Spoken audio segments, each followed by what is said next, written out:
Conservative Cat on Cities 92.9, the news and talk of Bloomington Normal. So do appreciate you tuning in each and every single morning. We've got so much to get to this morning. It's 6:06. How are you this morning? 309-451-9299. It's a little cold outside. Not too bad, though. It was nice and warm. Enjoy this warmer weather that we've got because it's only a matter of time before it's -40 polar vortexes. I'm not looking forward to it. Hopefully it's not too bad of a winter. But the ladybugs, I can't stand them. Anybody else having an issue with ladybugs, please let me know. These little bugs, they just land on me. They bite you. They're swarming around the house. It's because harvest, right? And we're living out in the fields there, and then they cut down the fields, and then they're trying to find somewhere to warm to stay. And I just can't stand these these ladybugs. That's what I'm having an issue with this week. But I'm feeling good. Are you feeling ready to consume some of this news? We've got Tampon Tim Walz.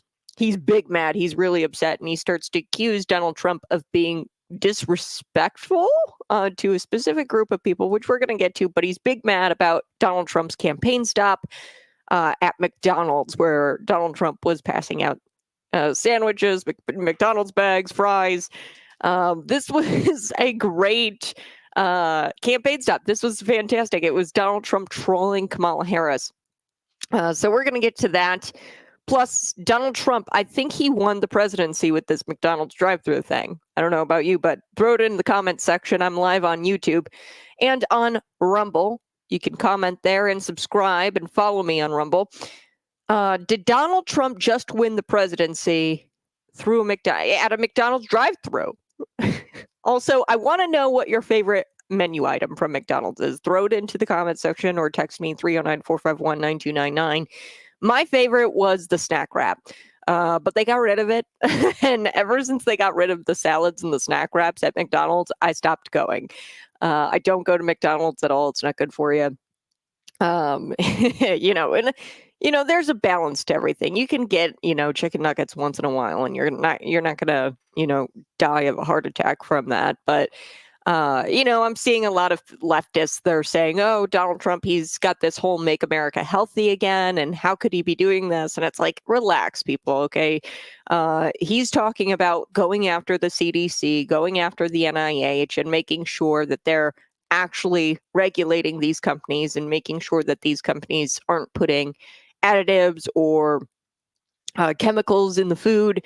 And if McDonald's is doing that, then they're going to be subject to the same regulations that the NIH and the CDC and everybody should be following, or should be ensuring that those companies follow. That's what the agency is supposed to do. And if there's companies not doing that, then all right, then you're going to be under the new Donald Trump CDC and RFK Jr.'s CDC and NIH. You're going to have to follow the regulations of this administration. And I hope that I hope that, like, that alone makes me want to run to the polls, right? Or run to the polling places and cast a vote for Donald Trump. Make America healthy again.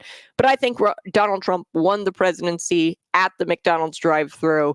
What's your favorite thing at McDonald's? Give me a text. I do want to also talk about Tim Walz and what he had to say about his mother. What he said about his mom, his poor mother, exposes the kind of person this guy really is. He's a liar, and worse than that, he's a loser. And I'm going to break it down, and I've got the facts to point to, when I say Tim Walz is a loser. And he's a terrible son. I don't understand why he would even say this out loud at a campaign stop. All right, we're going to talk about Harris Walz, how they're upset that they didn't think about this McDonald's campaign stop. And that's why they're upset about it. They didn't do a campaign event at a fast food joint. Now they have no choice but to pretend as if Trump did something immoral or wrong by handing out these McDonald's orders over the weekend. Okay, so they have no choice but to criticize Donald Trump for this. And I love how this campaign stop was just so brilliant because Kamala has said that she's worked there. She's never worked there. The whole reason why he was there was to troll Kamala Harris. Now the mainstream media has to fact check and prove that she worked there. They can't. So the mainstream media is stuck, and all the evidence they can provide that Kamala had actually worked at McDonald's is the fact that she says she did. Okay, and that's not actual evidence. Okay, her and her campaign, they consistently have released statements saying that she has in fact worked at McDonald's, but they can't prove it. There's no employment record. There's no, you fill out a W-2. You're supposed to have some sort of employment history. And nothing. There's nothing out there to prove that she actually worked at McDonald's.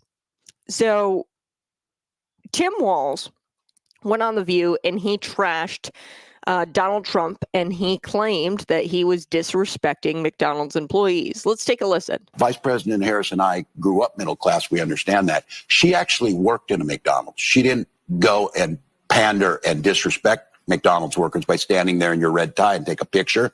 His policies are the ones that undermine those very workers that were in that McDonald's, whether it's home ownership, health care, reproductive rights. Reproductive rights. I don't understand that one. Okay, but McDonald's employees, are they more likely to have an abortion? I don't understand what he's talking about there. And what? But here we go. Or cost of products. So there's more work to be done. Vice President Harris and I grew up. Okay, he says that it's disrespectful that he pandered. No. Kamala Harris was the first one to pander by saying she worked at McDonald's, but did not actually have employment there ever. So according to TV Insider, Walz said on The View, Vice President Harris and I grew up middle class. Wrong. I've debunked that several times on the show. Harris, she did not grow up middle class. Okay. If you want to make the argument upper middle class, maybe, but that's being very conservative. Her mother, she had a divorce settlement of $100,000.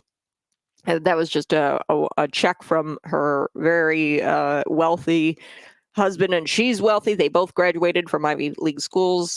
Kamala Harris grew up in one of the wealthiest suburbs in Montreal, Canada.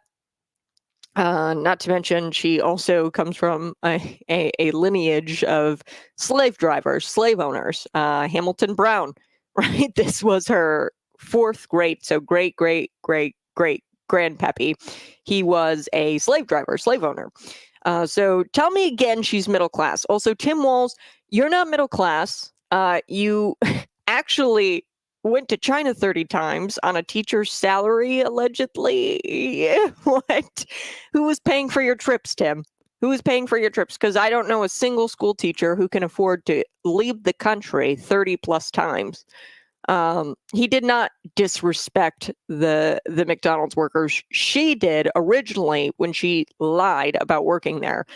And he goes on in The View and he says she didn't go there and pander and disrespect the McDonald's workers by standing there in her red tie and take a picture. So his policies are the ones that undermine every worker in McDonald's, whether it's home ownership, healthcare, reproductive rights, or the cost of products. Cost of products are way more under you. How do I know? Because my Big Mac sandwich cost 10 times it did under Donald Trump's policies. Okay.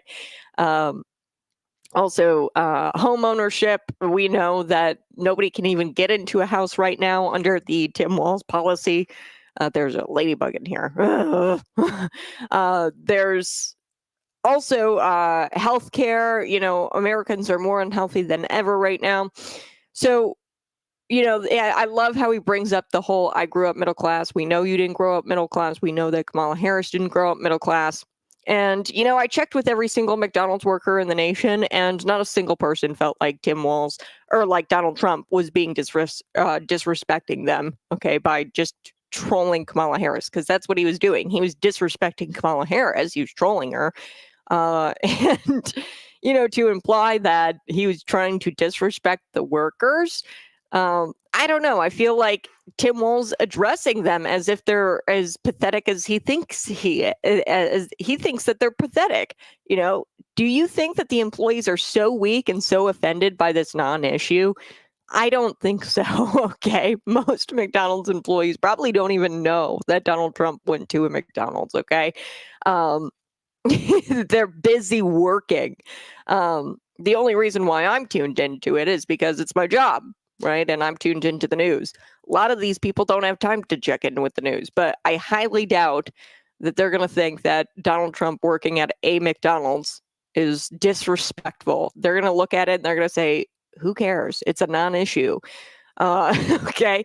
Again, Kamala Harris, her campaign is mad, and I think it's quite comical that there is no evidence of Kamala Harris working at a McDonald's, but now there's evidence that Trump has worked at a McDonald's. So I love this because it forced the mainstream media to provide evidence that which they can't provide evidence that she worked at a McDonald's, because the whole reason why he did this is because Kamala Harris said that she worked at a McDonald's, but there's no proof. So she's lying. Okay. There's no way that she worked there without a W-2 of some kind or some sort of documentation that she worked there.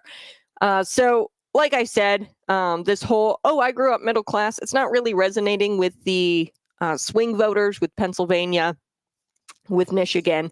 And the leftists are freaking out because Trump worked the drive-through of a Philadelphia McDonald's. So I'm going to be right back. I got to take a quick break, but you're listening to Conservative Cat on Cities 92.9.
Hello. Hey, good morning. It's Conservative Cat on Cities 92.9, the news and talk of Bloomington Normal. A ladybug in my studio. I about lost my mind.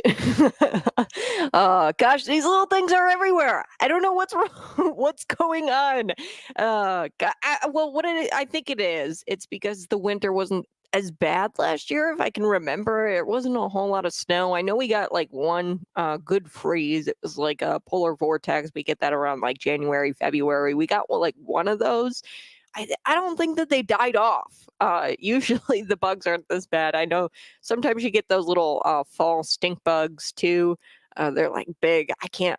Usually I'm not totally against the critters. I grew up on a farm. I like the worms and I don't like snakes, don't like ladybugs. There's no purpose for the ladybugs. That's what I don't bugs are cool if they serve a purpose. Worms, they fertilize the ground, keep the soil nice.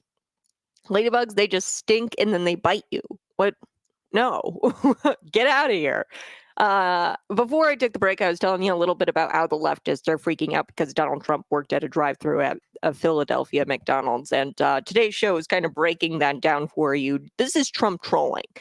Okay, this is the beauty of it is now the mainstream media is forced to provide evidence, and they can't provide evidence that Kamala Harris worked at a McDonald's, because the whole reason why he's doing this is to troll Kamala Harris. She says that she's middle class. She panders to everybody and says that she's middle class when we all know she's not. And he forces the mainstream media to address this.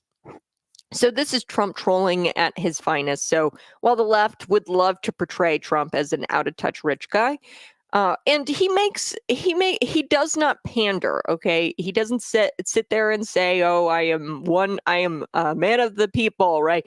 Where like he's pandering, right? He's a man of the people, but he's not trying to say, "Oh, I grew up middle class." He's not. He never lies about who he is. Okay, you can be a man of the people, but also be a billionaire, right? And that's Donald Trump, where he doesn't lie about having all kinds of money and being different. I'm going to be honest with you. Do I want a guy who's different than me to be president? Yeah, I want somebody who's been around the block and who has the business experience, or has been has had some sort of success, right? I want somebody a little bit different than I am in the presidency, but somebody who at the same time gets me. You can get somebody and understand somebody and be a man of the people without actually having been from a middle class family. You can be for the middle class without having been middle class yourself. So this obviously was staged. Okay, that's not the point. This was a staged campaign stop. He's been almost assassinated 3 times. Of course, they weren't going to actually have him work at a McDonald's randomly. They needed to close the front doors and close the restaurant itself to avoid somebody coming into the restaurant. Just a stranger, right? This is Secret Service. Of course, it was a very controlled environment. He's a former president who's almost been assassinated like 3-4 times at this point. So, of course, it was staged. The point is that he was trolling Kamala Harris. This was an effort to highlight his claim that Kamala Harris never worked at McDonald's and Trump pretended to work at a closed McDonald's. Okay, this was closed, where he pretended to pass out orders to supporters pretending to be customers. Okay, this is according to the New York Magazine. Look, it's unclear if the New York Magazine assumes their readers are incredibly dumb, but this was a joke. Of course, it wasn't real. Donald Trump working at a McDonald's. They had to close up the restaurant. He's almost been assassinated. I mean, I don't. Yeah, of course, the readers understand that this is a troll job. This is a troll job, and they're taking it way too seriously. It's a joke. So the best part, these people can't take a joke. That's the problem. The left isn't funny. Trump is. So the best part was when Trump wished Kamala a happy birthday while working the McDonald's drive-thru. He said, she's turning 60. I think I'm going to get her flowers. Maybe I'll get her some fries. Maybe I'll give her some McDonald's fries. And then he said, happy birthday, Kamala. And, that he's just so lighthearted, right? He's quippy, he's lighthearted, he's obviously trolling her at this McDonald's, and but he's doing it in such a quippy way to where it's not distasteful. Calling Donald Trump a dictator, distasteful, and actually a threat to our democracy. You're pitting the country against Trump voters and against a candidate, and you're pitting half of the country against the other half with saying he's a dictator, and you're making a target of him. But that's exactly what they all want. Hence Joe Biden saying, let's put a bullseye on Donald Trump. No, quite literally a few days before Donald Trump was almost shot in the face on live television, Joe Biden said, let's put Trump in a bullseye. No, I'm not kidding about that. So Trump worked at a McDonald's over the weekend. Meanwhile, we had Kamala Harris claiming she secured larger crowds than Jesus did. No, really. She looked at somebody in the crowd. Somebody said Jesus is Lord, and it's kind of faint, but you can definitely hear it. And then there's several eyewitnesses who said that she was definitely addressing this guy who shouted out, Jesus is Lord. She looks at him and says, hey, you're at the wrong rally. Go to the smaller rally down the street, Donald Trump's rally. So meanwhile, we've got J.D. Vance saying this at a rally, and just take a listen to this. Anti-Christian rhetoric and anti-Christian approach to public policy. I don't think that we've, that's right, Jesus is king, and I don't think that we've seen...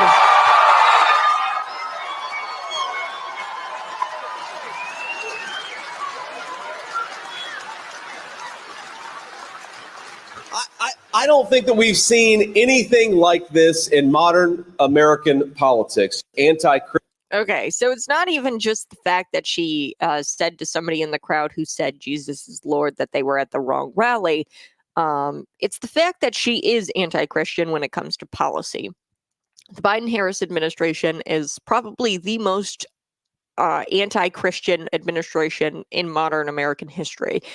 They, as I told you, within these last few days, because she did refuse to go to the Catholic charity event, she and Joe Biden, because let's not separate the two, this is their administration, their DOJ, their FBI, they sent in undercover agents into traditional Latin Mass to spy on Catholic churchgoers. They also had an internal memo leaked that called Catholics radical. They called them extremists, nationalists. And then they've weaponized the government against Catholics who protest abortion. So they're anti-Israel as well. I was watching this clip from 2021. I've got to try to find it again. But Kamala Harris was talking with a group of college students. And of course, they're anti-Israel college students, and they're pro-Palestinian. And she was calling what Israel is doing, which is defending themselves against Iran, what have you, the Palestinians, the Middle East, right? They're defending themselves against Hamas, and they called it ethnic genocide on behalf of Israel. They're saying it's ethnic genocide, that Israel is performing ethnic genocide, the college students. And Kamala Harris says, yes, speak your truth, slay queen, right? That's what she says to this group of, essentially what she says to this group of college students who are anti-Israel, pro-Palestine. And she's the most anti-Christian, anti-Israel president or vice president right now. And she would be the most anti-Christian, anti-Israel president we've ever seen. She snubbed Prime Minister Benjamin Netanyahu. She was at a sorority campaign stop rather than meeting with him. Nobody met, not even Joe Biden didn't meet Benjamin Netanyahu when he addressed Congress. So it was a big slap in the face. She also did not go with Jewish governor of Pennsylvania, even though that would have brought a swing state on board for them. She didn't go with Josh Shapiro, and I truly do believe, and it is of my opinion, that she didn't go with him because he was Jewish. So J.D. Vance, he's an excellent choice. He says Jesus is king.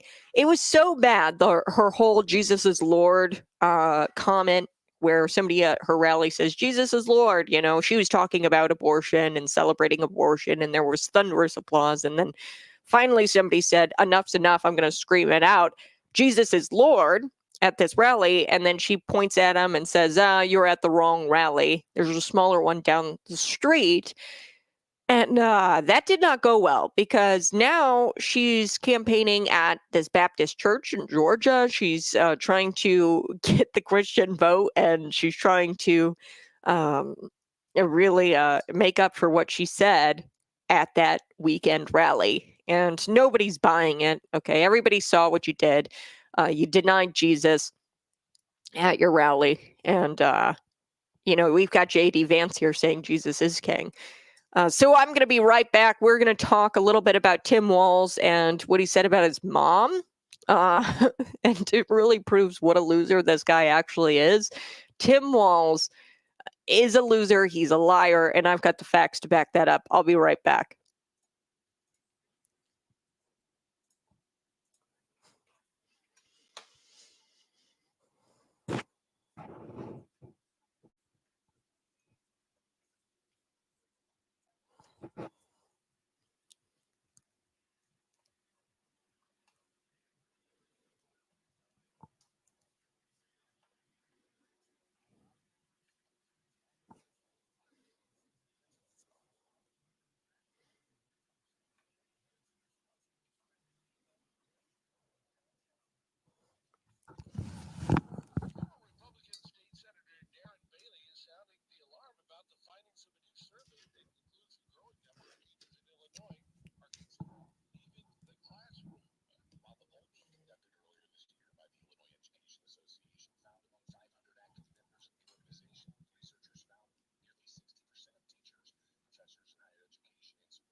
shelter to the number 989898 for your free info kit from Birds Gold. Paid for by Birds Gold Group. Give those loud girls a call and they'll make sure your garage floor is slip resistant and easy clean with their garage floor coating service. At Loud Bros, they've perfected the art of elevating dull floors with captivating durable look. Their durable coating not only enhances the look, but it protects against stains and cracks. One might call it bulletproof. Loud Bros does not recommend shooting at the pool, but we totally support your Second Amendment rights. You've seen McLean County asphalt trucks improving the parking lots of businesses throughout McLean County. But what you may not be aware of is that they also do residential jobs. So if your driveway needs repairing, or if you're looking to finally pave that gravel and dirt path to your shed, schedule an estimate from McLean County Asphalt and Materials to stay out of the mud and ponds when the rain comes. With over 55 years of experience, you can improve the curb appeal of your home. You go to McLeanCountyAsphalt.com. You know, the big wireless companies want you to overpay for data that you don't need, but you don't have to settle for that with Pure Talk. Well, you get to choose how much data that you actually want. And for $25 a month, you'll get unlimited talk, unlimited text. You're going to get mobile hotspot, 5 gigs of data. Go with Pure Talk, and you get to choose how much data you actually want. Just dial pound 250, say the keyword save now, and if you do it now, you'll save an additional 50% off your first month from Pure Talk. Did you know your life insurance is an asset you can sell? I'm Jay Jackson, CEO of Abacus Life. For almost 20 years, Abacus has been purchasing life insurance policies from seniors just like you. And at abacuspays.com, we've created a free policy value calculator so you can find out the worth of your policy in just seconds. There are no fees and no obligations. Get real value for your life insurance when you need it with Abacus. Learn more at abacuspays.com. At Tax and Accounting Plus, they're rock stars, but instead of microphones and guitars, they use spreadsheets. Focus on growing your business and servicing your customers while Tax and Accounting Plus handles your payroll and bookkeeping. Find the experts at taxaccountingplus.com.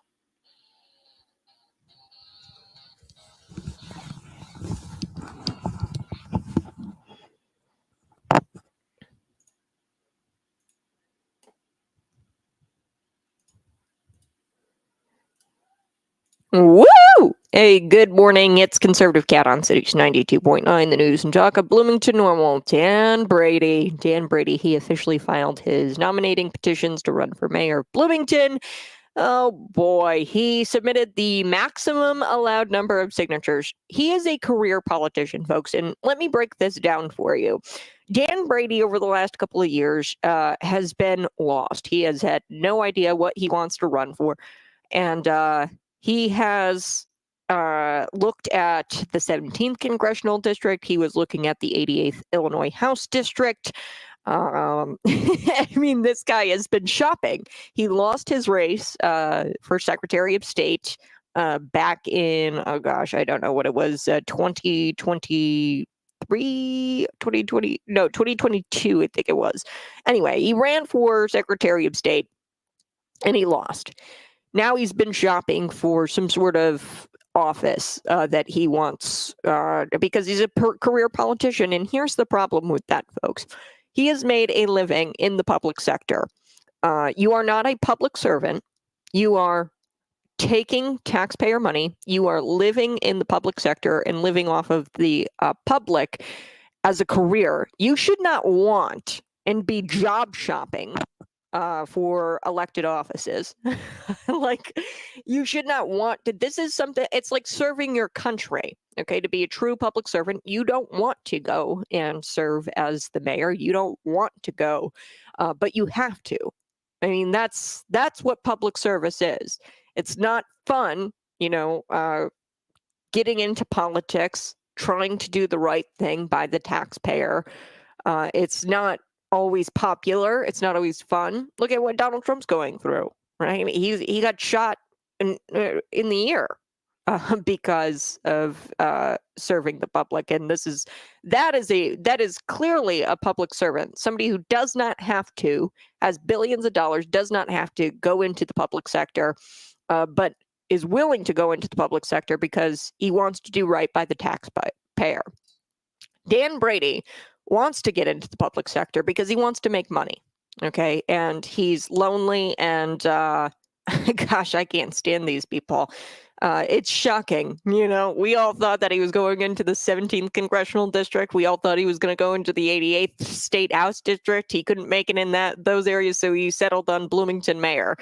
This guy, I do want to pull up this really quickly. This is the only reason why you shouldn't be voting for Dan Brady for mayor. And I don't think you should vote for Mboka Mwambwe either, because he's all into the socialist nonsense where he's out there and he's pictured in downtown Bloomington holding these gay pride parades, taxpayer dime. I mean, this is ridiculous right now. The choices are terrible for Bloomington mayor.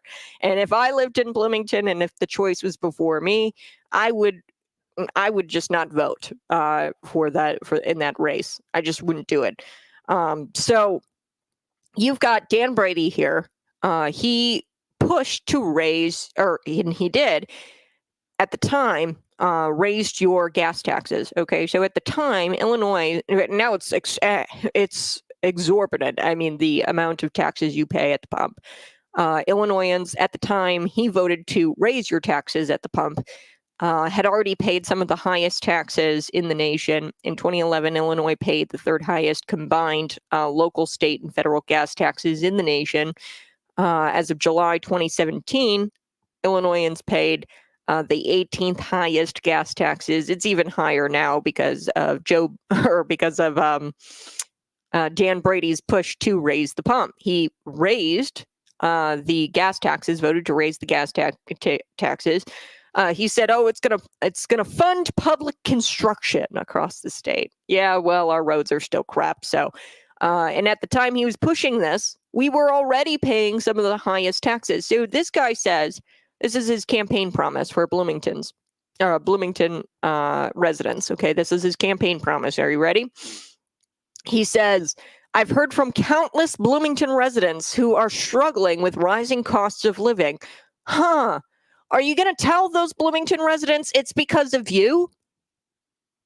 No, seriously, Dan. Are you going to tell the residents it's because of you? Because you raised the gas taxes when we had already been paying some of the highest gas taxes across the nation. So, I mean, this is just absolutely ridiculous. He says there's a concern about public safety and city government that needs to do more to support local businesses. I see. So you're going to raise taxes and give out all of these grants. How about we cut taxes so everybody can afford to do business in Illinois?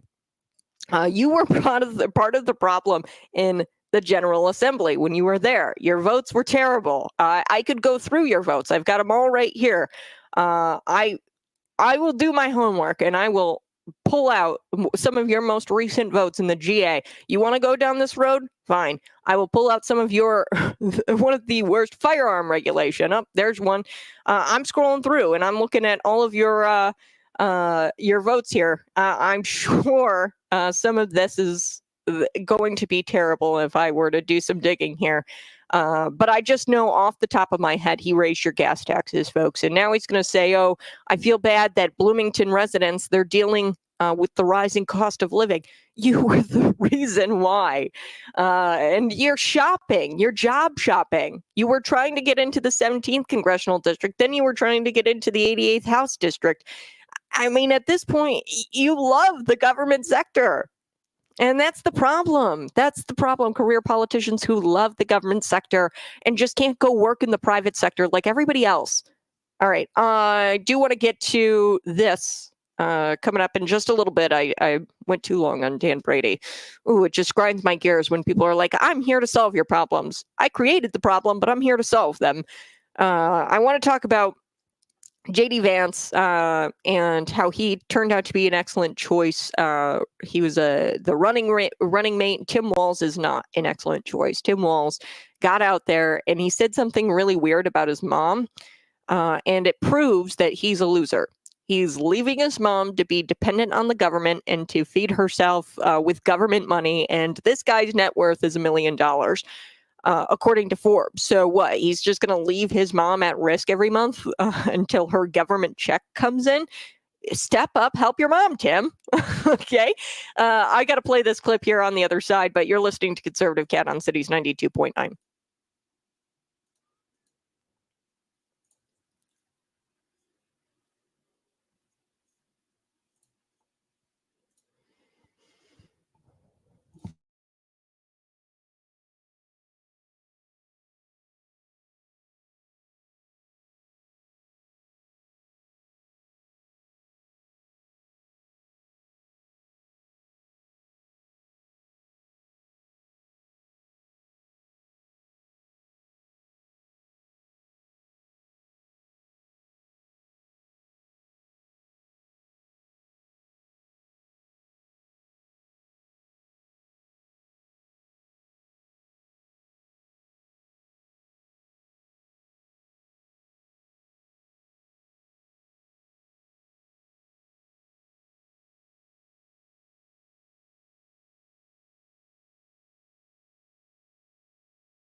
Woohoo!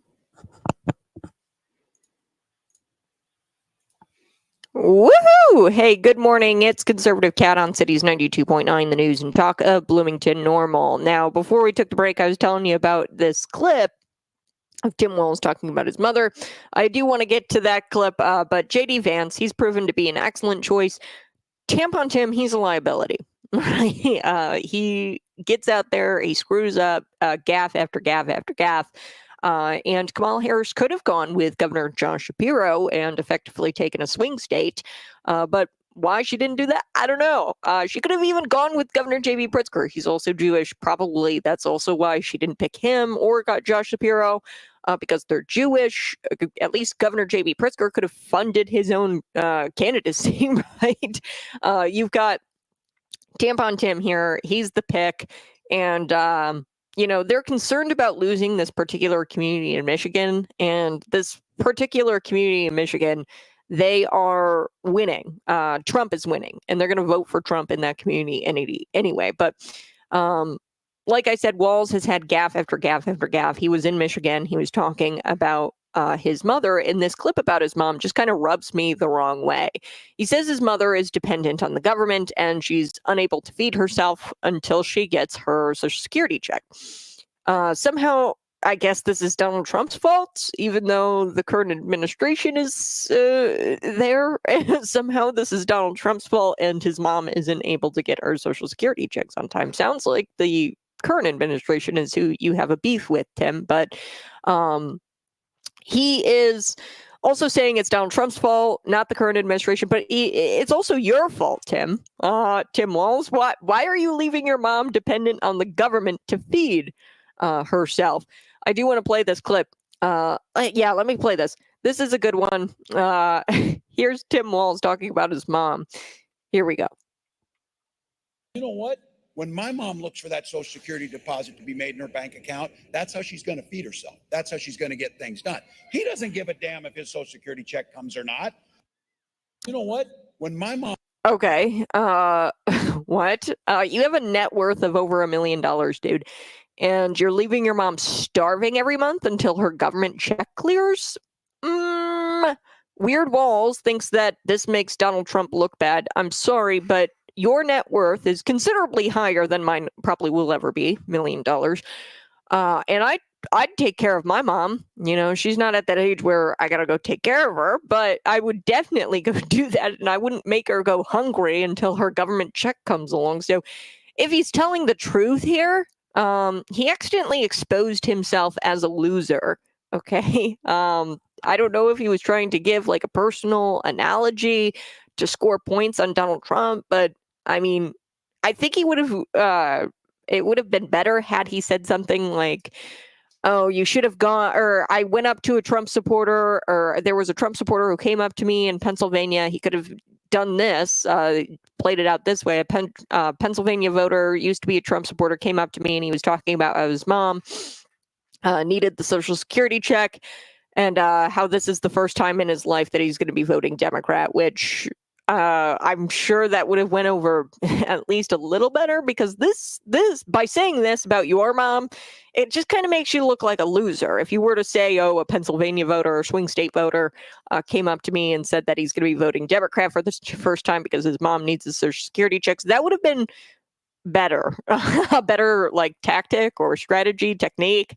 That story would still not be believable, but at least it doesn't make him look like a loser along with being a liar. Not to mention, you just look like a terrible son when you say things like this. Gosh, I don't know. I've got another clip coming up here of Tim Walz. It's a beauty. It's of him. I guess it's like an ad, and he tries to act like a football coach, which is so funny because I don't think he's been a football coach since 1995 when he was almost just like fired from his position as a teacher, and he had to resign.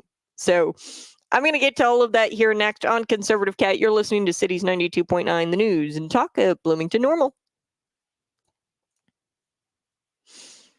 What? So you had Tim Walz here talking about his mom. It just makes him kind of look like a terrible son. It just is really weird that he came out here and he was like, "Oh, my mom, her government checks, if they don't clear, she doesn't eat."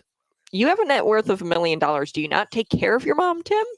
Also, not to mention, I am going to get to this clip here. This is a pretty hilarious clip where it's like an advertisement where he starts to act like Coach Walz, right? And I'm pretty sure he hasn't been a coach since like 1995 when he was forced to resign because there was a complaint lodged against him because the parents of a child were very upset that he and Gwen took this kid to a concert and a gay bar. So it was, I mean, this has been widely reported where he took this kid to a gay bar. He had to resign because the parents lodged a complaint. Naturally, right? He probably shouldn't be taking kids to gay bars. 14-year-olds, right? But I mean, this is all, fact check me on it, please do. I mean, he's a groomer. I mean, I'm not going to say he's a pedophile. I don't have proof of that. If he, touched the kid inappropriately, but he took him to a gay bar that's grooming, and the parents were unhappy about it, and he almost was fired. The school board made a motion to, you know, uh, fire this guy, and they largely were going to err on the side of firing him. It was like 6-0 where the school board was going to fire him, and then finally he throws in his resignation letter. So the thing that bothers me here is that he hasn't been a coach in such a long time, and the reason why he's not a coach anymore is because he took a kid to a gay bar and the parents complained about it, and then he was forced to resign. Ooh. So this advertisement, I really like this clip. This is just another Tim Walz favorite of mine. So we're going to play that clip here on the other side, and then I also want to talk about nuclear power. So there's some developments in nuclear energy, and I want to chat about that news here coming up next. You're listening to Conservative Cat.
Hey, good morning. It's Conservative Cat on Cities 92.9, the news and talk of Bloomington Normal. Now, before we move on from Tim Walz, this is a Tim Walz favorite of mine.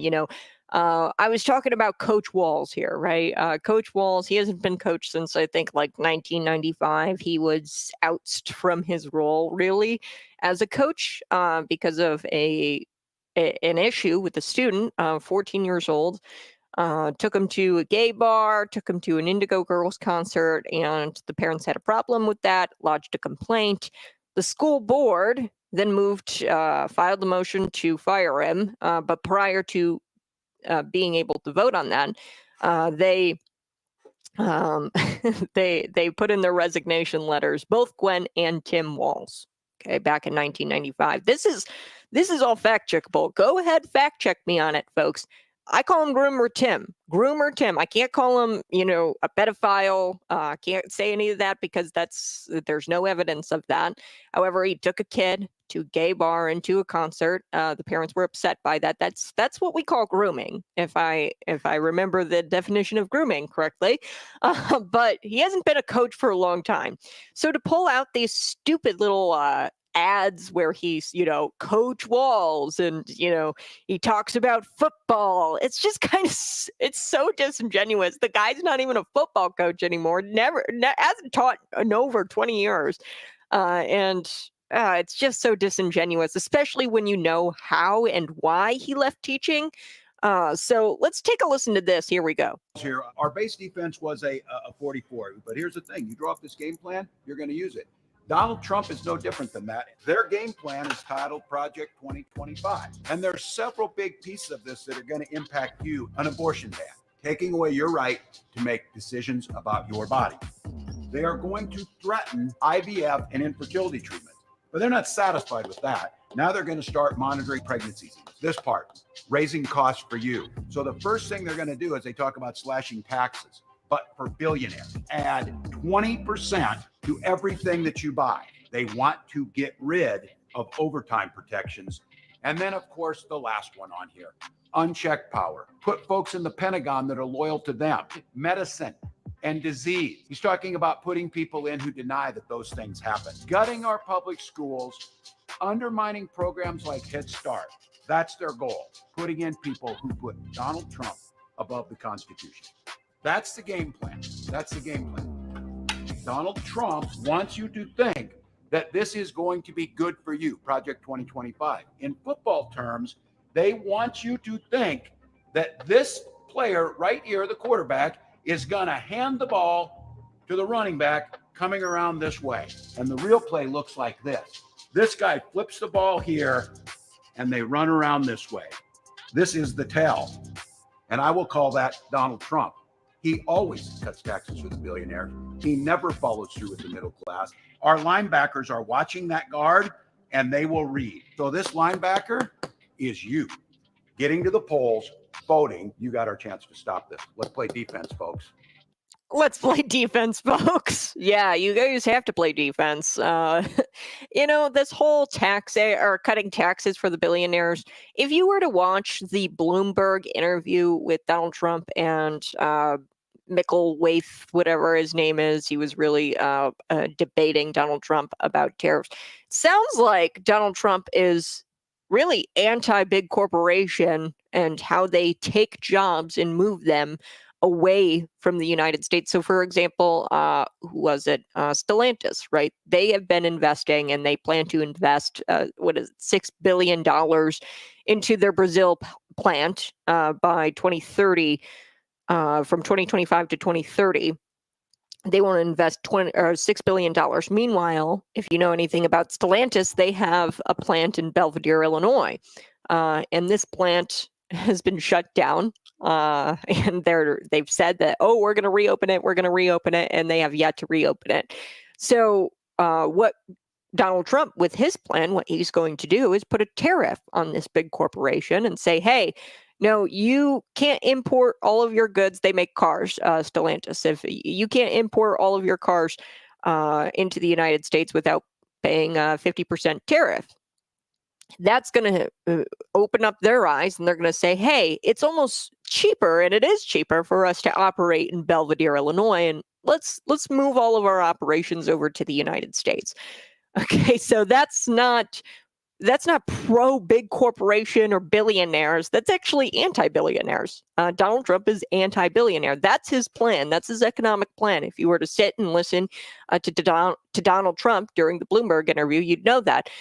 So, this whole Tim Walz coach thing, it really bothers me because we know he's not a coach and hasn't been a coach since 1995. And the reason why he's not a coach anymore is because he took a kid to a gay bar and an Indigo Girls concert, and he was going to get fired for that. So, yikes. And Project 2025 is not even Donald Trump's plan. And I actually like Project 2025. I've read through most of it. It's actually not that bad. If you are pro-life, and you are pro national abortion ban, that'd be pretty cool. I have different thoughts on that because, you want to do it effectively. If you're just going to do a sweeping abortion ban, chances are it's not going to have a lasting effect. If you come in and you just throw down the hammer on abortion and say no abortion, then you're not going to have that long lasting effect. So but there's a lot of things in Project 2025 to where I'm just they've made it into a boogeyman, and it's actually not that bad. It was created by the Heritage Foundation. It's a wish list. The Heritage Foundation is, of course, a conservative think tank, and Donald Trump has no association with them. They're, right wingers who created a policy wish list, and he has said multiple times, Project 2025 is not my plan. And if you read it, right there in the front page, on the front page, it says the Heritage Foundation, authored by the Heritage Foundation, not Trump, not campaign, not the campaign, no Trump loyalists, nothing. Oh gosh. All right. I do want to get to this nuclear power. Okay, because this is a big story. So turn up the radio because this is probably the most explosive story I've got this morning. Global warming was adopted by the United Nations in 1992 as an unsolvable international problem in an effort to solidify their relevance in the world without the Soviet Union. The United Nations is not relevant, and the only reason why they're relevant today is because they've created an international problem, i.e. global warming, climate change, whatever you want to call it now. They adopted this global warming crisis back in 1992 because they didn't have the boogeyman of Soviet Union anymore. Okay, so there you have it.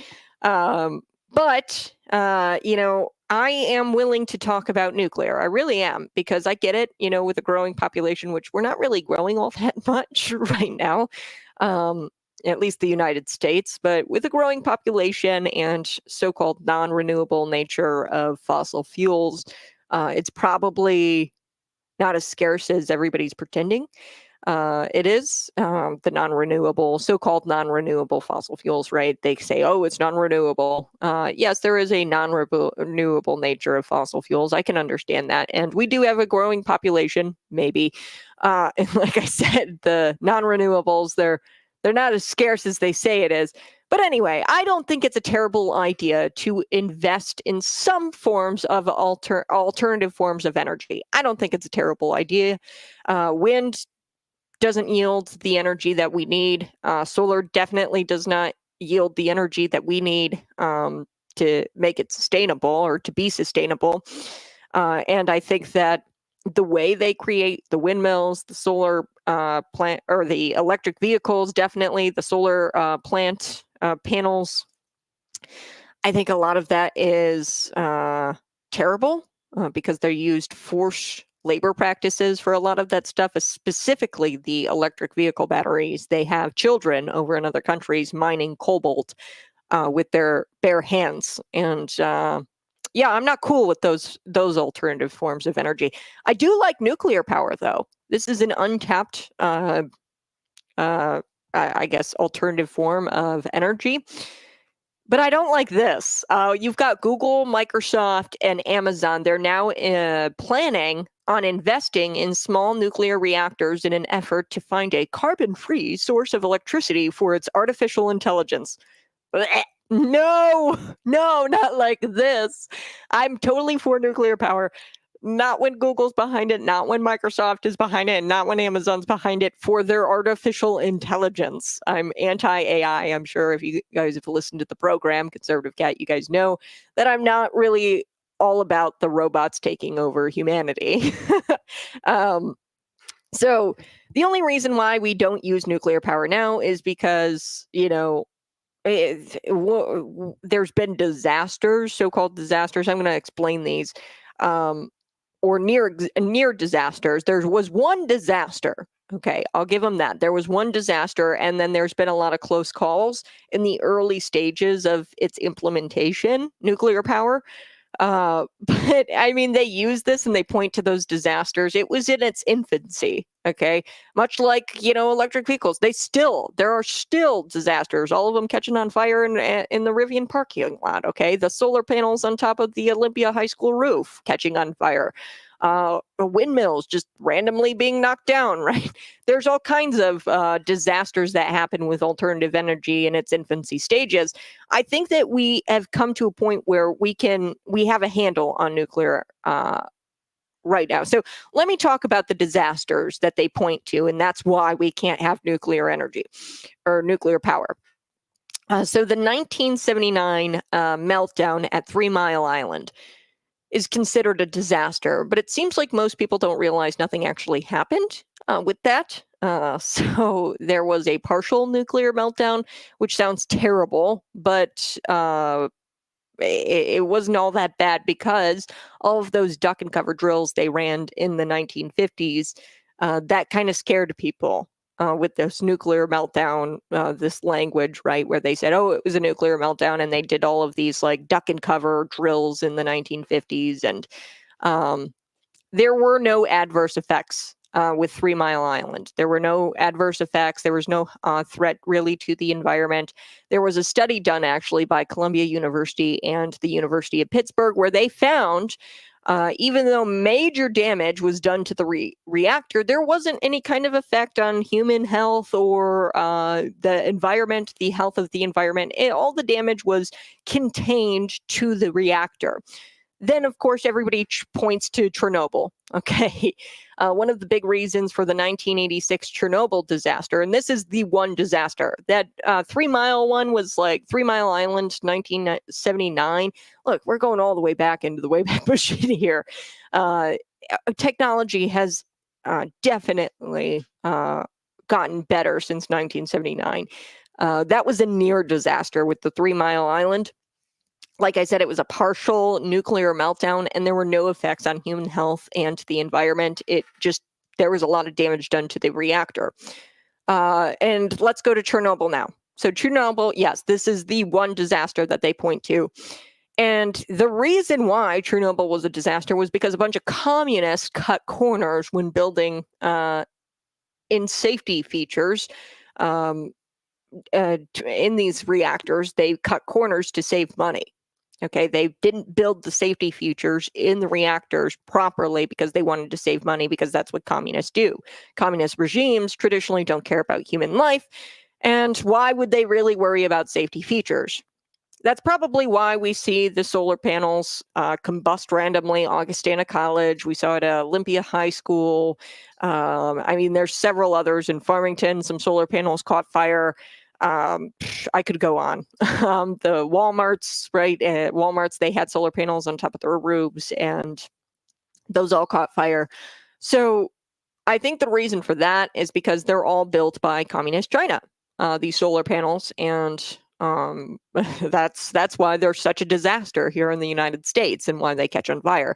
Also, the electric vehicles, they're such a disaster because mainly, and outside of Tesla, China's number one. When it comes to their electric vehicles being sold here in the United States. They're number one, no doubt. So you've got communist regimes and they don't care about human life. Of course, they're not going to build in safety features. If we were to build safety features in our reactors here in the United States and keep it United States, then I think that we would have success in the nuclear power industry. But The efforts to clean up the worst nuclear energy disaster in history has more to do with the hard work of the Russian patriots. Yeah, they can be patriots too. So the Russians cleaned all of that up. And Chernobyl didn't shut down until December 15th of 2000. So you probably didn't know that. Chernobyl, this disaster in 1986, it wasn't all that bad of a disaster, and the nuclear disaster was cleaned up. Or, well, it wasn't. I don't want to say it was that bad. It was bad. It was a disaster, but it was cleaned up by the hard work of the Russian patriots, and it stayed operational until 2000, the year 2000. So from 1986 to 2000, it remained operational. So it's hard to believe, but technology and safety protocols have come a long way in those 40 years. And we have put more time and effort into developing nuclear power. So I think that it's getting better and better. And there is a way to use nuclear power and to do it safely. So this anti-nuclear movement somehow still holds strong. Despite these like kind of non-disasters. Now Chernobyl, bad, I get it. People are going to be mad at me. They're like, Kat, it was a disaster. Relax, okay? It remained operational until 2000, and then the Russians cleaned it all up. So there's still these anti-nuclear people out there, and J.B. Pritzker is one of them. I'm going to get to this here in just a second. I want to wrap this story up because there's stuff going on with Google, Microsoft, and Amazon where they want nuclear power, but it's not the way I want nuclear power to come to the United States, because these people are going to be in charge of it. And if there's anybody I trust less than the communist with nuclear power, it'd probably be big tech corporations. All right, I got to take a quick break, but you're listening to Conservative Cat on Cities 92.9.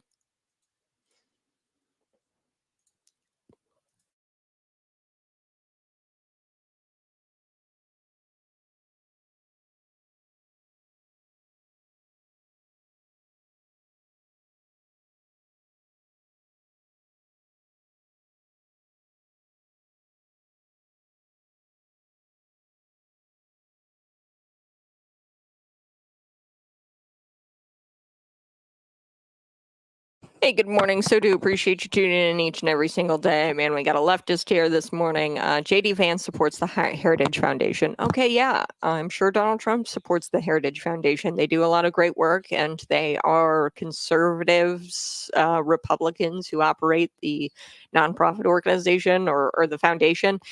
So yeah, JD Vance supporting the Heritage Foundation does not necessarily equate to this being Donald Trump's policy. Was written by people who work for the Trump campaign. Most likely they work for the Heritage Foundation and the Trump campaign. I don't know if you've ever worked in a campaign, but campaign work is temporary. So the Trump campaign is massive. Okay, there's multiple people I know who work on the Trump campaign technically, in that they make phone calls, door knock, what have you. This is a campaign, right? And they get paid, little bits for a short period of time. A lot of it would not shock me to find out that people who work on the Trump campaign also work for a conservative organization. It'd be like me working on the Trump campaign. I work for a conservative organization, a conservative radio station. You know what I mean? So it's almost like saying, like, what I say here and what I would want to be policy is de facto what Trump wants to be policy and what he plans to implement once he's in office. It's kind of silly. I don't know. The main guy who wrote 2025 left Heritage to join the campaign. Okay. I mean, it still does not prove that Donald Trump plans on implementing this policy, specifically because he says he's not going to implement this policy. And I get it. It's his word. And if you don't want to trust Trump's word, that's fine. But that's the only way to prove that. And the main guy who wrote Project 2025 left the Heritage Foundation to join the campaign. Okay, maybe he got a higher salary, left his main job. That happens all of the time in campaigning. It's temporary work, so he probably left the Heritage Foundation temporarily to go work on the campaign, and plans to go back to his job. I don't know, but I mean, the work that I did here does not necessarily translate. So if I were to go to I don't know, a different radio station and do a different show. I can't take my shows from here and apply it to that radio station, and I've still got to come up with a show for this radio station. I mean, I don't know what you're really grasping at straws here with this whole guy who worked at the Heritage Foundation now works. I mean, this is kind of conspiratorial at that point. You have nothing to prove that they are going to implement 2025. When he becomes president, especially because Donald Trump has said that he does not plan to use this policy wish list created by the Heritage Foundation. You can leave the Heritage Foundation, go work for the campaign. It doesn't mean his work there automatically goes to the Trump campaign. I mean, that's kind of silly. It's kind of conspiratorial. Chernobyl is still radioactive. Wrong. Chernobyl isn't even really operational at this point. They shut it all down in 2000.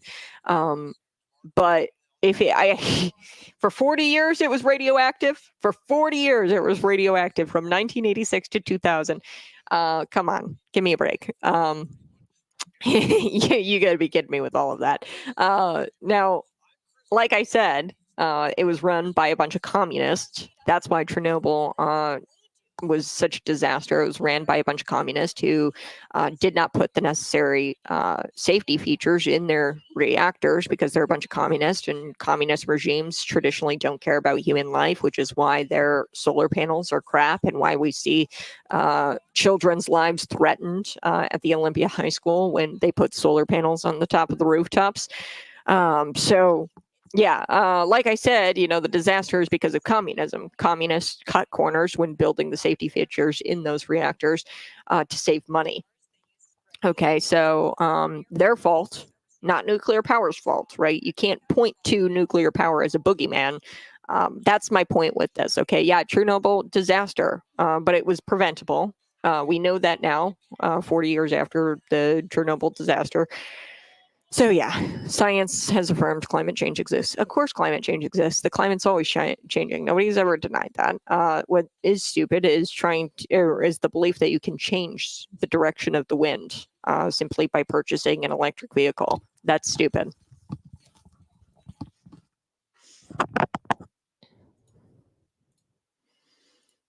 Woohoo! Good morning. Hey, it's Conservative Cat on Cities 92.9, the news and talk of Bloomington Normal. Don't want everybody to be up in arms about me saying Chernobyl wasn't a disaster. It was. Communists, they cut corners and they did not build the safety features necessary in these reactors. They did that to save money, and communists, we know, don't care about human life, which is why they build crappy solar panels and they put them all over the United States. And then you wind up with situations like Olympia High School, where a bunch of kids, their lives were threatened and their gym floor was destroyed because you've got the solar panels combusting on the rooftops. Okay, communists, they don't care about human life. Okay, that's why Chernobyl happened. But here's the thing. You had this nuclear energy disaster, and the cleanup was all because of the hard work of these Russian patriots. Yeah. Russians could be patriots too. And like I said, there's a lot of misinformation. It was operational even after that disaster, and it didn't shut down until December 15th of 2000, Chernobyl. So I know that's hard to believe, but technology and safety protocols have come a long way in 40 years, right? Where we've got, Chernobyl, it was operational, and then they finally shut it down, and you put more time, more energy, more effort into developing nuclear power, we're going to get better and better at it. Okay. And we can't do that if there's a bunch of anti-nuclear people out there, anti-nuclear movement. This anti-nuclear movement is so nonsensical. In a capitalist world, being able to maximize energy production would drive innovation. Obviously, Google, Microsoft, and Amazon realize this. This is why they are using nuclear energy. They're going to try to use nuclear energy to build out their artificial intelligence, which I don't like. They're investing $500 million in 3 projects in Virginia and Washington to help power its generative AI, artificial intelligence. So they're going to build their first modular reactor online by 2030, and then more coming by 2035. So they are planning some projects, nuclear power projects. And I wanted to bring this up. His name is Michael Schellenberger. He's a leftist environmentalist, and he has kind of become the darling of the right because of his stance on nuclear energy. And he makes it clear that anybody who gets all their panties in a bunch over, climate change, but at the same time doesn't take nuclear energy seriously or as a viable alternative to fossil fuels, he says that they're idiots. Because if they're anti-nuclear, this is a leftist environmentalist, by the way. He says if they're anti-nuclear and they get all upset about climate change, then they're just idiots. Schellenberger, he even wrote about former Governor of California Jerry Brown and his anti-nuclear efforts. So Governor J.B. Pritzker has done the same thing. There's been bans on nuclear power. He says that he claims that he lifted this ban. Really, it's not lifting the ban. I'll get to that here in a second. But Governor Brown of California, Schellenberger wrote about him and how he imposed regulations on oil, forcing California companies to buy cleaner fuel from Indonesia. Then Brown started closing all the nuclear plants in California on the grounds of being anti-nuclear for those reasons I described, the disasters, right? Chernobyl! We can't ever do nuclear again. Come on, give me a break with all that. Technology can be not perfected, but can be made more effective and safer over time.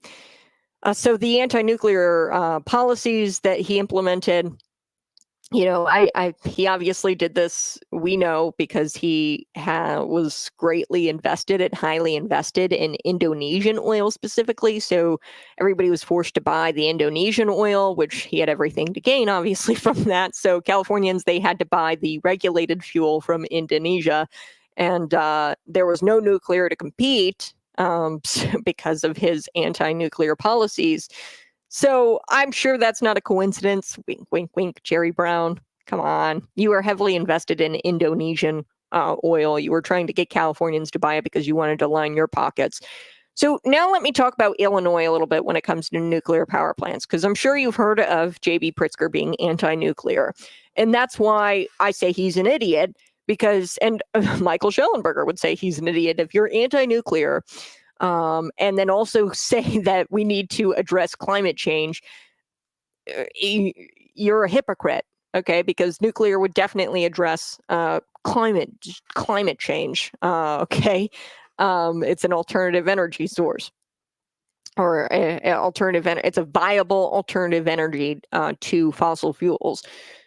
But they don't want to talk about that. They don't want to talk about that because China doesn't make it. Okay. So while technically in Illinois, they ended the nuclear power plant ban, a new law that they, signed into law does not allow 1 watt of nuclear energy to be generated for the public electrical grid. Okay. So nuclear energy is kind of pointless if you can't create power or energy and feed it back into the grid. Okay, so Illinois recently ended the state's 36-year nuclear ban. Okay, now J.B. Pritzker said, "Oh, see, I'm not anti-nuclear. Look I lifted this ban for 36 years." No, you are still anti-nuclear there, JB, because the new legislation keeps the door shut on building traditional nuclear power plants because you can't even really produce 1 watt for the power grid, so you can't create a nuclear plant. You can't build a nuclear plant. It ends the moratorium for only one specific kind of reactor, and it's called a small module reactor. Okay, so you can only build these small module reactors. He's anti-nuclear. And this is a problem for the UN. It's this nonsense about man-made climate change motivated by fossil fuels as an unsolvable problem. But humanity has an answer: nuclear energy. They don't want an answer to the problem of climate change. They don't want an answer at the UN, okay, because their only relevance is global warming. That's the only reason why the UN is relevant. So the new news, Amazon, they're investing, like I said, $500 million in 3 projects in Virginia and Washington to help power its generative artificial intelligence. Google plans to bring its first small module reactor online by 2030, with more coming by 2035. And Microsoft, they are reviving 3 Mile Island. I talked about 3 Mile Island. This was kind of a non-disaster, or like a near disaster. It was a meltdown, a partial nuclear meltdown. Studies by Columbia University and the University of Pittsburgh have proven that and have shown that there was major damage done to the reactor, but there was no damage to the human health or to the environment there. There was a small nuclear meltdown, but it was made out to be more terrible than it actually was because of all the 1950s nonsense about, duck and cover drills and things like that. So the reason why I brought this up, I'm not excited about Microsoft, Amazon, and Google using nuclear power, because there's nobody I trust less than communists than big tech. Okay, I would never ever trust communists, i.e., look at Chernobyl, with nuclear energy. And I don't trust Google, Microsoft, and Amazon with nuclear energy either. So pursuing nuclear energy, definitely something that would be beneficial for America. But to do it to advance their artificial intelligence, that's what Amazon, Google, and Microsoft is doing. They're doing it to advance their artificial intelligence. I'm like, dang it. I hate artificial intelligence. Humans are going to lose humanity, right? We need humanity. And with artificial intelligence, I mean, our phones make us lazier. It makes us useless. It makes us dumb. And with artificial intelligence, it's just going to make those problems even worse. So as much as I love nuclear power and I think that it's great, I don't know if this is the way to do it.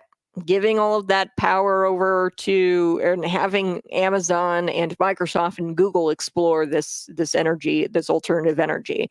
I'd like to see some good people explore this alternative energy, not big tech communists. Okay, so right, I do have to take a quick break, but when we come back, I'm going to talk about Brian Stelter. He lost his mind, of course, because he says that his roads are fine and they're not crumbling, and that you are just being silly if you're upset about your roads. You're just being silly. It's not a real problem, and Brian Stelter is here to tell you that your roads crumbling is not an issue. I'll be right back. It's Conservative Cat.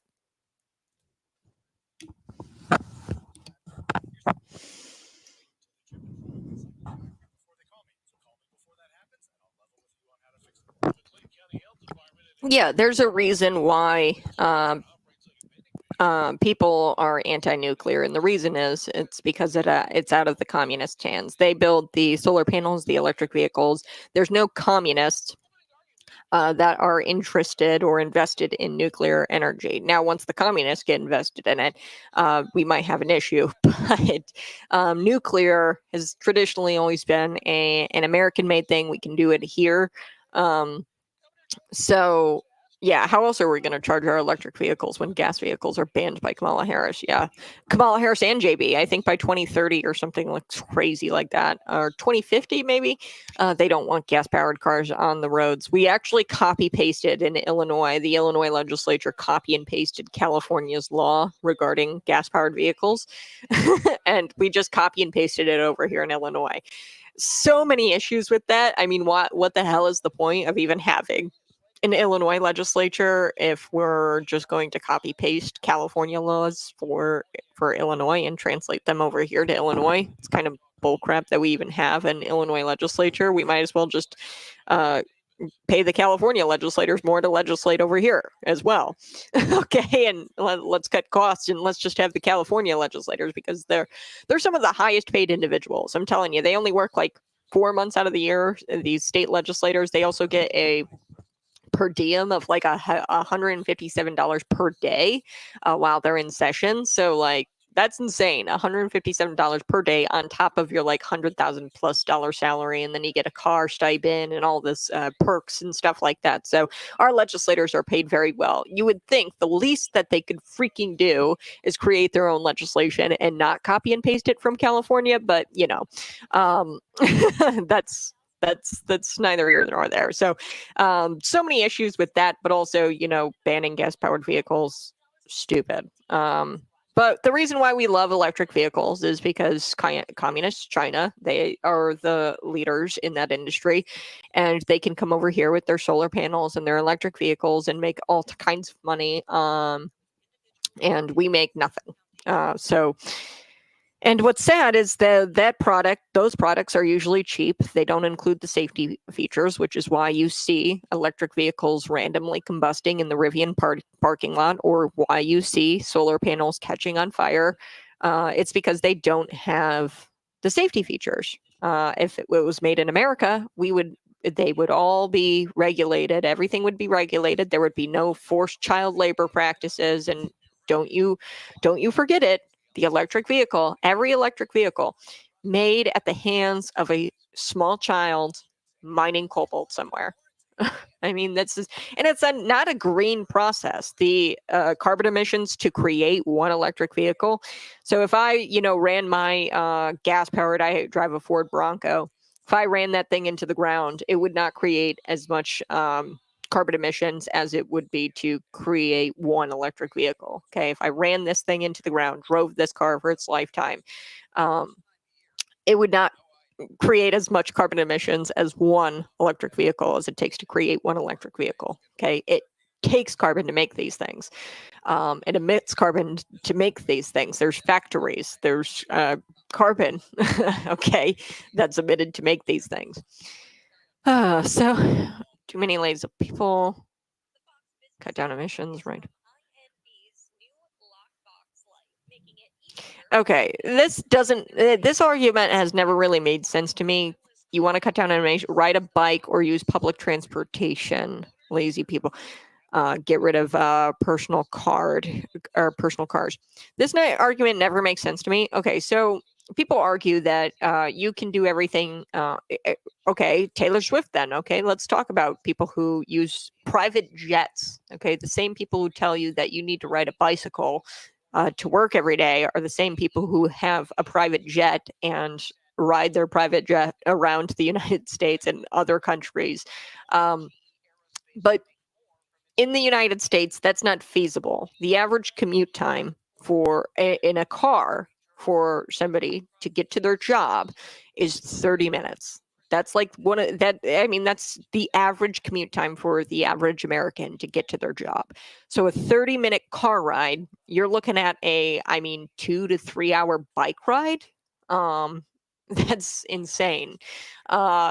You want people to do that, and that is like very, very minuscule amount of carbon emitted to get to work and back. Okay, so to make that argument on public transportation, like I said, the electric vehicle buses, these electric buses that they have, it emits carbon to make those. It emits a lot of carbon to make an electric bus. Okay, so we also need to ensure, if we really want to address the climate issue, you have to talk about how China and a lot of other countries, India, they don't have the same regulations as the United States. Here we have regulations, air quality regulations, pollution regulations, things like that we abide by. And unfortunately, in other places of the world, they don't abide by that. So maybe we should force them to do the same things that the United States is doing, instead of forcing everybody on a bicycle.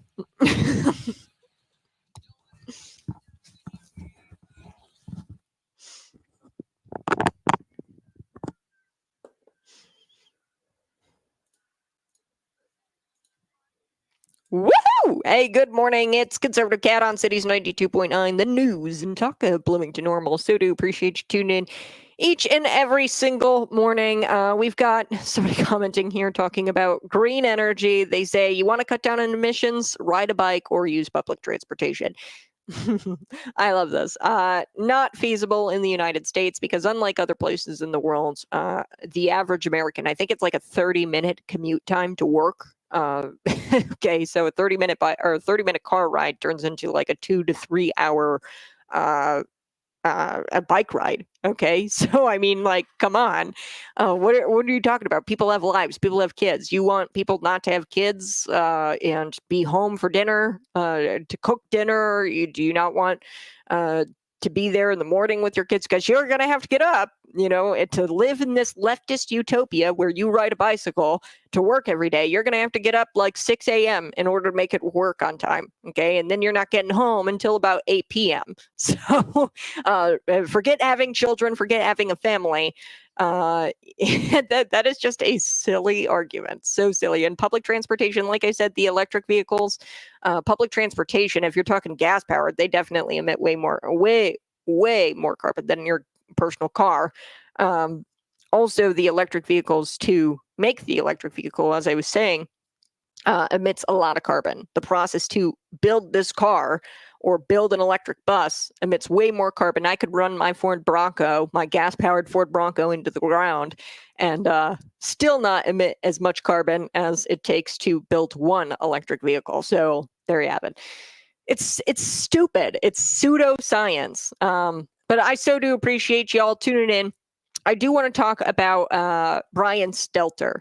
Okay, because he's going to sit there and he's going to say, oh, your roads, they're not crumbling. Why? Because my roads aren't crumbling. I live in a wonderful community. That's what Brian Stelter says. No matter what one's lived experience is, that means nothing in the grand scheme of things, as anecdotal evidence is not actual evidence. Okay, so one's lived experience does not mean that is the truth for everybody. Okay, you're Brian Stelter. Just because you don't live in a neighborhood where there's crappy roads does not mean other people aren't struggling with crappy roads.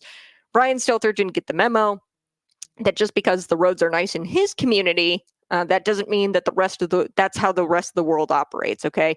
If you live in Bloomington Normal, you know the roads are crappy. Okay, I'm pretty sure we're voted like number 1 or 2 in the state for crappy roads in Bloomington. So, and you have, of course, Dan Brady to thank for that. He's got his gas tax hike. He pushed for that, and he said, "Oh yeah, it's gonna fund road construction." Okay. Okay, whatever you say, man. And then he's out there saying, oh, my campaign promise is, I hear a lot of Bloomington residents who are struggling with the rising cost of living. Could it be? Now, this is just a guess. Could it be the hike in gas taxes that you voted for? Not once, but multiple times. It could be that. I don't know. So I wanted to get to this. This is a great clip with Brian Stelter and him just being very out of touch. And that's the problem with mainstream media, is that they're very out of touch people. Stelter saying that you can't complain about the roads because he doesn't experience crumbling roads where he lives. And how asinine is that statement? It's just insane. So Michael Singleton had no choice but to call him out for being such an out of touch person. He's out of touch with the average American, and that's fine, Brian Stelter. But you can't have this role of journalism and try to put this out there on television. Okay, it's fine that you're out of touch, but to sit there and make this claim that their roads aren't crumbling, or that your experience is invalid because he's not experiencing it, it's just so elitist. It's not even funny. Let's take a listen. Here we go. My point is that a lot of people look at how much money we've spent on this conflict, and they're asking themselves, my roads are crumbling, my schools suck, we just had major disasters across the country, FEMA doesn't have enough money allocated. By the way, I don't live in that country. For a lot of I don't live in that country, by the way. America's not that horrible. Brian, if you get out of New York and talk to I don't live in New York. I live in a normal city, in a normal town. My roads are not. I love New York, but my roads are not crumbling. My schools don't suck. I just get tired of maybe you're anti-America. Maybe you're fortunate enough to put your kids in darn good schools, but there are a lot. No, let me finish public here. Schools there are a lot of people in this country I just think who aren't wealthy, America who stuff don't is live so in great tiring. cities, who do have to send their kids to terrible schools. That is a fact because of their zip codes. True, and to sit the here Obama arrogantly years and say, true, well, the my Trump kids years go to true, the great Biden schools. years- I live in a great neighborhood. That's your experience. The not roads the are experience of crumbling. most people in this country. I mean, Come on, bro. Wow, lots to unpack there. I do have to take a quick break, though. So you're listening to Conservative Cat on Cities 92.9, the news and talk of Bloomington Normal. I just love how innocent his face looks here. Like, he's just so stupid. He's such a potato. Hang on. Let's look at Brian Stelter's face here. I gotta look for it. Brian, get out of New York and talk to. He's like cheesing so hard. Look at him. Hold on, let me blow this up. This is too rich. Oh my. He goes, I live in the greatest city in America ever. And then he's like, look, man, you are such an out of touch anti-American. I mean, this is just ridiculous. How is it considered anti-American rhetoric when your tax dollars are going to, in this case, they're talking about Ukraine. We're not talking about Lebanon, where in the same breath, Kamala Harris, bragged about how they extended more or provided more funding for the Lebanese. When you had people in North Carolina, like quite literally drowning. So she got out there at that time. It's just so out of touch and so like, just like deaf to what Americans really want, and that is a prosperous America. And you can't do that when we're funding everybody, funding their existence. $2,500 per citizens in Ukraine. That was done by 60 Minutes, the math on that, and they have been subsidizing their first responders, their farmers, everything. So, it's pretty ironic claiming that demanding accountability for the most basic functions of government is somehow considered anti-American. Last I checked, saying, hey, the most basic functions, like public safety or infrastructure, like our roads. Last time I checked, demanding that there be accountability for those services, that's not anti-American. That's probably the most American thing you can do, is demand accountability for those things. So when Stelter, I mean, he's beholden to the most anti-American ideology ever. Quote, there are a lot of Americans who don't live in great cities who do have to send their kids to terrible schools, and that's is a fact because of their zip codes, right? So maybe in certain zip codes, if you're buddies with the mayor there, Brian Stelter, or wherever you live, maybe you don't have to experience terrible roads because he lives in the same community you do. If I drive down Mayor Chris Goose's street, I'm telling you right now, not one single pothole. So there you go. And I think it's been proven that road has been fixed multiple times in comparison to other areas in Bloomington Normal. His road never goes without being worked on. So the roads are crumbling where? That's where Brian Stelter asks, come on, bro. Come on. You are so out of touch. Everybody on the left is so out of touch, and they can't comprehend that you're burdened with potholes every single day. They can't even comprehend it. Why? Because they've rigged the system to where their roads are always up to snuff. Their public schools are always up to speed. So the worst part about this is that they act as if they're accurate authority figures. And they can tell you what's going on in your life, and they have no idea what it's like to drive on subpar roads, right? They act as if they're the authority figure, journalist, right? There is no better representation of the left than this right here, Brian Stelter. They are the masterminds of gaslighting Americans into believing that your problems are not real. Okay, this is gaslighting to the nth degree. And 66% of students are reading below grade level. That's insane, and that's the national statistic. And in Illinois, it's far worse. You're looking at 70% of kids, maybe 80, 90. Definitely in the CPS Chicago public school system, it's like 90% of kids can't read the grade level. So, yeah, it's terrible.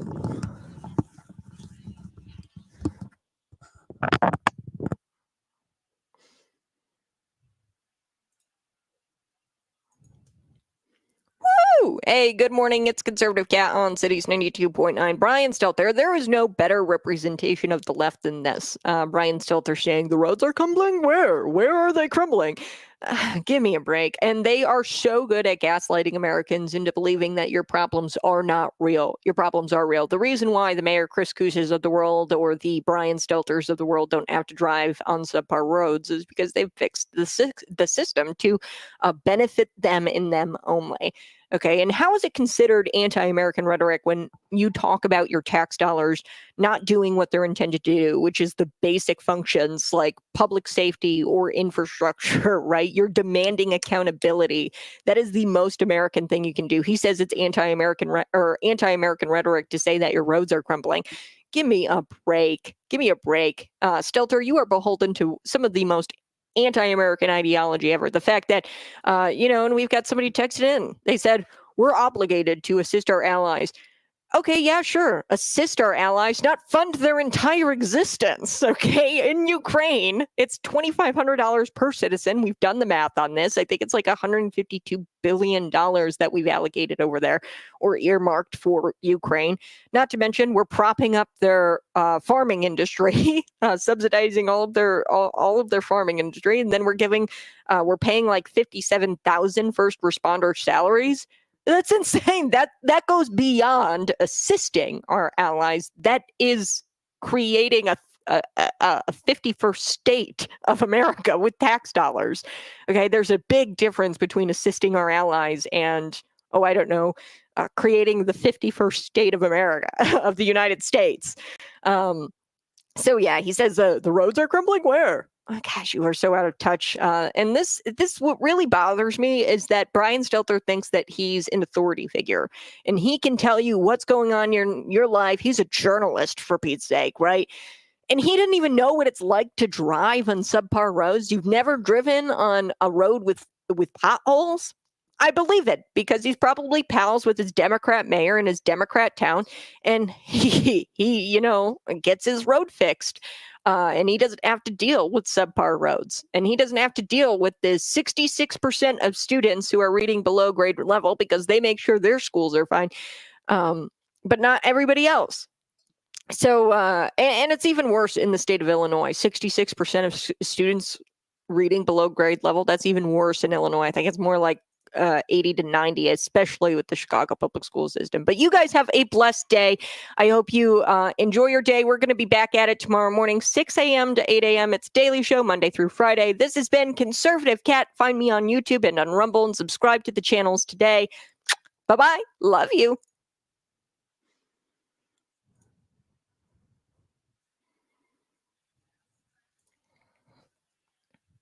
Good morning. So much fun here on Conservative Cat. Go ahead and smash that like button. I've been to Detroit. I know it sucks. It sucks. The subpar roads there absolutely suck. And the reason why your roads suck is because the Democratic elite in that community, they make sure that their roads are fine and they sacrifice your roads. So they allocate all of the tax dollars to their roads. So the mayor's roads, the governor's roads, they don't have to worry about driving on subpar roads. They sacrifice your roads in order to have roads that are excellent. So you don't understand the implications of us not helping Ukraine. We didn't help Ukraine. We weren't helping Ukraine when Donald Trump was president because there was no war going on. I'm convinced that Russia wouldn't have started this war with Ukraine had Donald Trump been in the presidency. And I'm sure that they could come to some sort of peace deal once Donald Trump gets into office. So, yeah, but problems if we don't fund them. Fund their entire existence. I have a feeling that if we didn't pay 57,000 different salaries of first responders there and prop up their farming sector, I have a feeling that they'd still be okay. I do think that is possible. All right, you guys have a blessed day. Go ahead, subscribe to the YouTube channel, and we'll be right back. Or we'll be back tomorrow at 6 a.m.